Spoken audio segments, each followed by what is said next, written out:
గడ్డం ప్రసాద్ అన్న గారికి, అదేవిధంగా ఎస్సీసీఎల్ చైర్మన్ ప్రీతమన్న గారికి,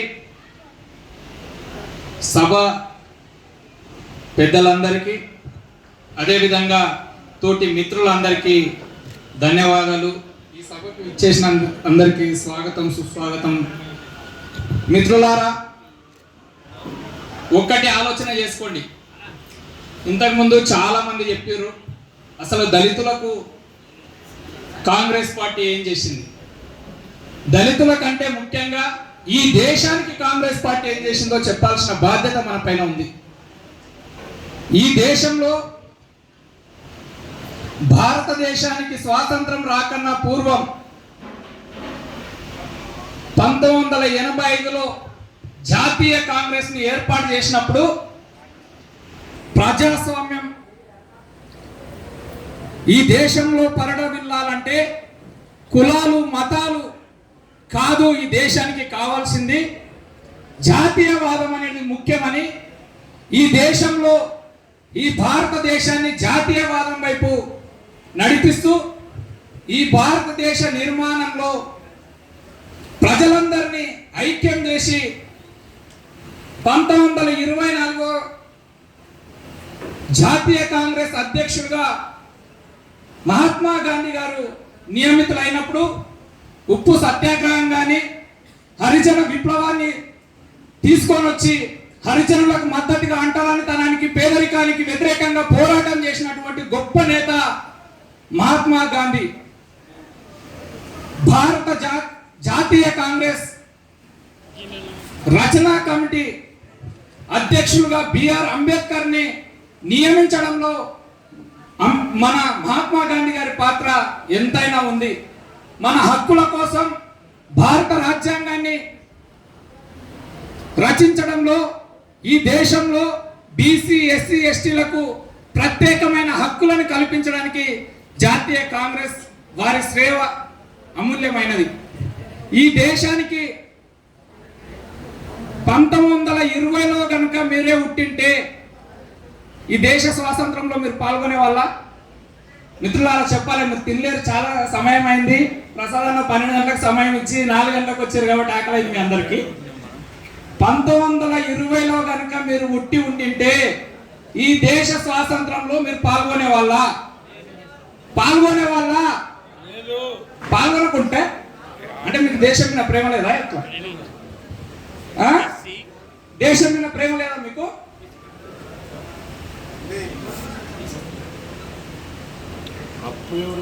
సరే, మనమైతే పాల్గొనలేదు కానీ మన తాత ముత్తాతలు అయితే పాల్గొన్నారు కదా. ఈ దేశానికి స్వాతంత్రం తీసుకురావడంలో కాంగ్రెస్ యొక్క భాగస్వామ్యంలో మన తాత ముత్తాతలు అయితే పాల్గొన్నారు కదా. మరి రంజిత్ రెడ్డి ఎవరు? ఈ దేశానికి స్వాతంత్రం ఇచ్చిందే కాంగ్రెస్. రంజిత్ రెడ్డి ఏ పార్టీ నుండి? కాంగ్రెస్ లోనే కదా. వాళ్ళ తాత ముత్తాతలు కాంగ్రెస్ లోనే ఉన్నారు కదా. మనల్ని ప్రసాదాన్ని ఓడగొట్టడానికి రంజిత్ రెడ్డి ప్రయత్నం చేసింది కాబట్టి అని చాలా మంది మాట్లాడుతున్నారు. దయచేసి మిత్రులారా ఆలోచన చేసుకోండి. ఈ దేశంలో పుట్టిన ప్రతి ఒక్కరి రక్తంలో కాంగ్రెస్ ఉంది. కాంగ్రెస్ రక్తం ప్రవహిస్తుంది ఈ దేశంలో పుట్టిన ప్రతి ఒక్కరి రక్తంలో. దయచేసి పార్టీ ముఖ్యం, వ్యక్తులు కాదు. వ్యక్తులు ఈ రోజు ఉంటారు, ఇంకో రోజు ఇంకో దానికి అధికారం కోసం వెళ్ళిపోవచ్చు, కానీ పార్టీ అనేది శాశ్వతం. రాహుల్ గాంధీ గారు, సోనియా గాంధీ గారు, రేవంత్ రెడ్డి గారు మనకు రంజిత్ రెడ్డి గారిని ఇక్కడ అభ్యర్థిగా సూచించారు. ఆ అభ్యర్థిత్వాన్ని గడ్డం ప్రసాద్ అన్న గారు బలపరిచారు. దయచేసి మీరు ఆలోచన చేసుకొని ఓటేసి గెలిపించడానికి ప్రయత్నం చేయండి. ఇంకొక విషయం, భారతదేశానికి స్వాతంత్రం వచ్చిన రోజు ఈ దేశంలో 30% మంది ప్రజలకు ఆకలి చావుతో పౌష్టికాహార లోపంతో చనిపోతున్న ఈ దేశంలో భారతదేశాన్ని నిర్మించడానికి వారి సంపద రాజుల వంశంలో పుట్టినటువంటి నెహ్రూ గారి కుటుంబం నుంచి 85% ఆస్తులు రాసిచ్చినటువంటి కుటుంబం ఈ నెహ్రూ గారి కుటుంబం.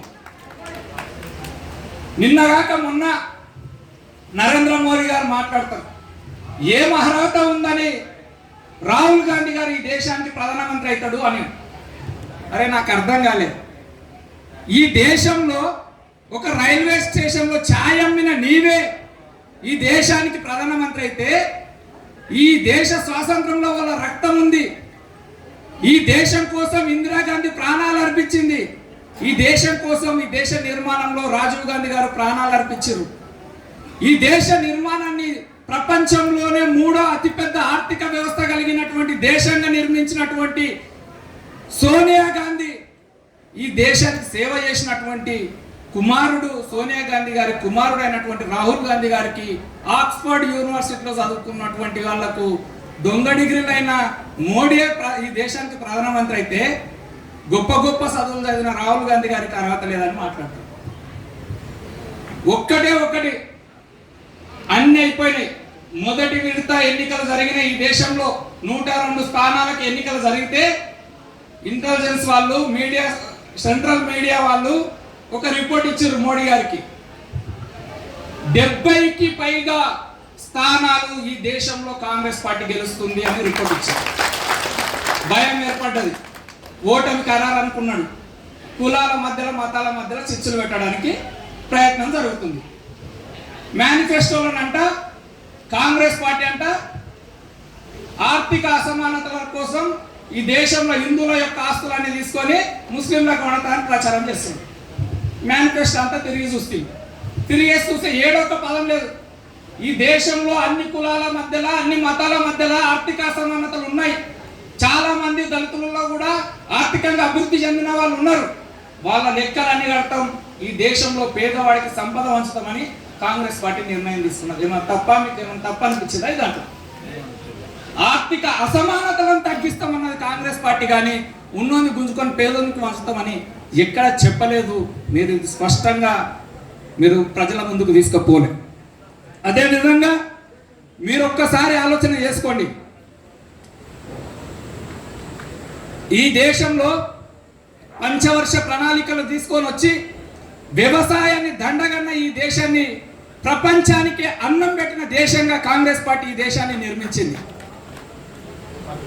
ఈరోజు గప్పాలు కొట్టే ఈరోజు ఏదైతే కాంగ్రెస్ పార్టీ దేశానికి ఏం చేసిందని ప్రశ్నిస్తున్నాడు కదా, వాడు ప్రశ్నించడానికి కారణమైన ప్రతి ఊళ్ళో ప్రాథమిక పాఠశాల, ప్రతి 5 కిలోమీటర్లకు ఒక ప్రాథమిక ఉన్నత పాఠశాల, ప్రతి మండలానికి ఒక జూనియర్ కళాశాల, ప్రతి నియోజకవర్గానికి ఒక డిగ్రీ కళాశాల, ప్రతి జిల్లాకు ఇంజనీరింగ్ కళాశాల, ప్రతి జిల్లాకు ఒక మెడికల్ కళాశాల, యూనివర్సిటీలను ఏర్పాటు చేసి దేశంలో ప్రతి ఒక్కరికి విద్యను జాతీయం చేసి చదువుని ప్రతి పేదవాడికి ఉచితంగా అందించింది కాంగ్రెస్ పార్టీ. అదేవిధంగా పోలియో లాంటి వ్యాధులు వచ్చి డెంగ్యూ, పోలియో, కుష్టి రోగాల వంటి వ్యాధులు వచ్చి దేశంలో చనిపోతుంటే ప్రతి నియోజకవర్గానికి, ప్రతి మండలానికి 30 పడకల ఆసుపత్రి, ప్రతి నియోజకవర్గానికి 50 పడకల ఆసుపత్రి, ప్రతి జిల్లాకు ఒక 100 పడకల ఆసుపత్రి, మెడికల్ కాలేజీలు ఏర్పాటు చేసి దేశంలో ఉన్నటువంటి ప్రతి ఒక్కరికి ఈరోజు లక్షలాది మందికి ప్రపంచానికి వ్యాక్సిన్ ఉత్పత్తి చేసే సంస్థలను ఏర్పాటు చేసింది కాంగ్రెస్ పార్టీ. అన్ని చేసి ఈ దేశంలో ఉన్నటువంటి సుమారుగా ప్రభుత్వ రంగ సంస్థలను ఏర్పాటు చేసి ఈ దేశంలో రిజర్వేషన్లు కల్పించి ఉద్యోగాలలో మా బీసీ మిత్రులకు చాలా మందికి తెలియకపోవచ్చు. మోడీ ఏమవుతుంది, ఆ రిజర్వేషన్లు తీసేస్తే మాకేం నష్టము, ఎస్సీలకే నష్టం, ఎస్టీలకే నష్టం, మాకేం నష్టం అని చాలా మంది ఆలోచన చేస్తున్నారు. మొట్టమొదటిగా నష్టపోయేది మీరే. గుర్తుపెట్టుకోండి, ఈ దేశంలో ప్రభుత్వ ఉద్యోగాల్లో 27% రిజర్వేషన్ కల్పించింది కాంగ్రెస్ పార్టీ. మీకు ఆ రిజర్వేషన్నే లేకుండా చేస్తున్నాడు. 1984 ఎన్నికల్లో 413 స్థానాలు కాంగ్రెస్ పార్టీ గెలిచింది. మరి మేము భారత రాజ్యాంగానికి శాశ్వతంగా మా కాంగ్రెస్ పార్టీ అధ్యక్షులని ప్రకటించుకోవచ్చు.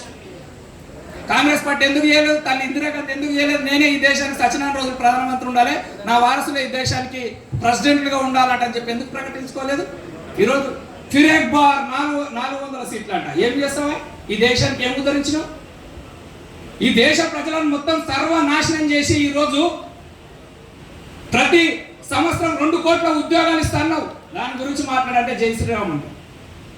ఈ దేశంలో 2026 వరకు ప్రతి పేదవాడికి ఇల్లు నిర్మిస్తా అన్నాడు. దాని గురించి మాట్లాడంటే జై శ్రీరామ్ అంటాడు. అరే ఈ దేశంలో ఉన్నటువంటి పేదలకు ఇల్లు కట్టియలేదు, ఈ దేశంలో ఉన్నటువంటి పేదరిక నిర్మూలన కోసం నువ్వు ఎలాంటి చర్యలు తీసుకోలేదు. ఈ దేశంలో చేసిన ప్రతి సంస్కరణ కాంగ్రెస్ పార్టీ చేసింది. 72-73 జాతీయ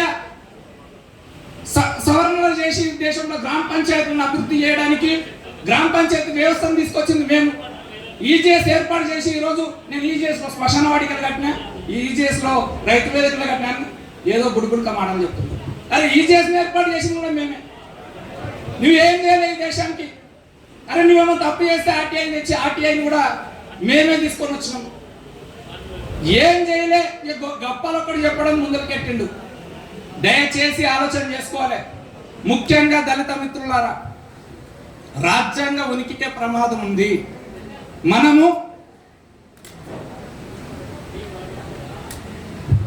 మనం ఒక్కసారి ఈ కండువ కనుక వదిలేస్తే ఈ దేశంలో మళ్ళీ మీ హక్కుల కోసం కొట్లాడే రోజు వస్తుంది, ఉద్యమాలు చేసే రోజు వస్తుంది.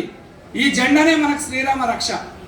ఈ జెండాను పట్టుకొని మాత్రమే మీరు పోరాటం చేయాలి. చాలా మంది మిత్రులు దళితులు, ఎస్సీ ఎస్టీ బీసీలు ఈ దేశ వినాశనానికి తావిస్తున్నారు. దయచేసి ఆలోచన చేసుకోండి. ఈ దేశాన్ని నిర్మించిన పార్టీ, ఈ దేశంలో సీలింగ్ యాక్ట్ తీసుకొని వచ్చి కోట్లాది ఎకరాలు భూములను దొరలు, పెత్తందారులు, జాగీర్దారుల నుంచి గుంజుకొని కనీస భూ పరిమితి చట్టం తీసుకొని వచ్చి ప్రతి దళితునికి భూమి వంచింది కాంగ్రెస్ పార్టీ కాదా? మీరు ఒక్కసారి ఆలోచన చేసుకోండి. ఈరోజు ఊళ్ళల్లో ఇందిరమ్మ ఇచ్చినటువంటి ఇళ్ల జాగాలే 5 లక్షల రూపాయల ఇళ్ల జాగా ప్రతి ఒక్కరికి ఉందా లేదా మిత్రులారా? మీరు ఇంటికి పోయి మీరు ఒక్కసారి ఆలోచన చేసుకోండి. నేనుంటున్న ఇల్లు కూడా ఇందిరమ్మ ఇల్లు ఇచ్చిన ఇంటి జాగా దగ్గరనే నేను బిల్డింగ్ కట్టినా.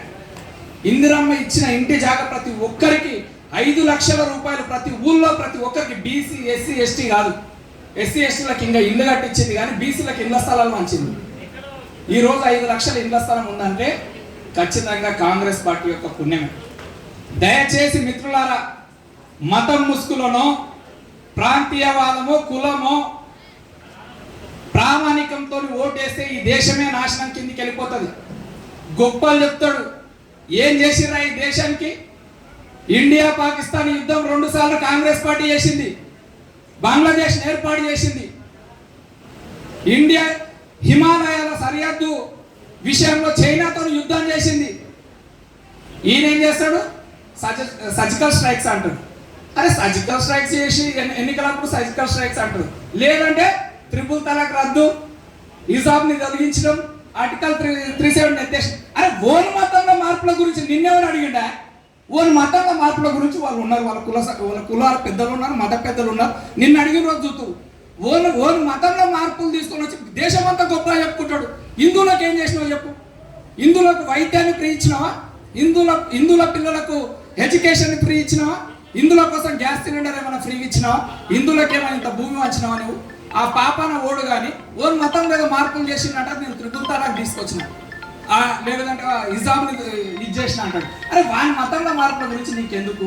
నీవు హిందూ భావజలంతో పుట్టిన పార్టీ అని చెప్పుకుంటున్నావు కదా, హిందువులకు నువ్వు చేసిన మేలేందో చెప్పు. ఏం చేయలే. ఈ దేశంలో సుమారుగా కాంగ్రెస్ పార్టీ ఏర్పాటు చేసినటువంటి ప్రభుత్వ రంగ సంస్థలు 60 లక్షల కోట్ల ప్రభుత్వ రంగ సంస్థలను ప్రైవేటీకరణం చేసిండు. 6 లక్షల కోట్లకు అమ్ముకున్నాడు. ఈ రోజు మీరు గుర్తుపెట్టుకోవాలి, రిజర్వేషన్లు తొలగించబడతలేవని మీరు ఆలోచన చేసుకుంటున్నారు. ఆల్రెడీ 2014 నుంచే ముహూర్తం స్టార్ట్ పెట్టిండు. బిఎస్ఎన్ఎల్ని ప్రైవేటీకరణం చేసిండు, ఎల్ఐసిని అమ్మేసిండు, రైల్వేని అమ్మేసిండు, ఓఎన్జీసీలను అమ్మేసిండు, బొగ్గు కర్మాగారాలను అమ్మేస్తున్నాడు. రిజర్వేషన్లను ఒక్కొక్కటిగా తొలగించుకుంటూ వస్తున్నాడు. ఇప్పుడు 400 సీట్లు వస్తే ఖచ్చితంగా రిజర్వేషన్ తొలగిస్తా అంటున్నాడు. ఇంతకు ముందే అమిత్ షా గారు మాట్లాడారు నిన్న మొన్న, మళ్ళా బీజేపీ ప్రభుత్వం వస్తే రిజర్వేషన్ తొలగిస్తున్నామంట.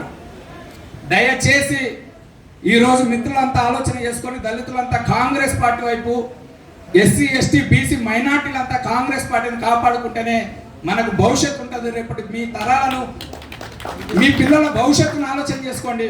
మతం ఈ దేశాన్ని నిర్మించలేదు.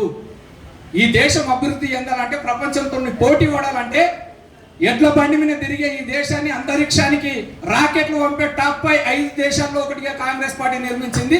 మళ్ళీ మీరు ఎడ్ల బండి మీద తిప్పడానికి కంకణం కట్టుకుంటే బీజేపీ కోటేయండి. ఈ అవకాశం ఇచ్చిన మిత్రులందరికీ ధన్యవాదాలు. ఈనాటి వికారాబాద్ జిల్లా ఎస్సీ సెల్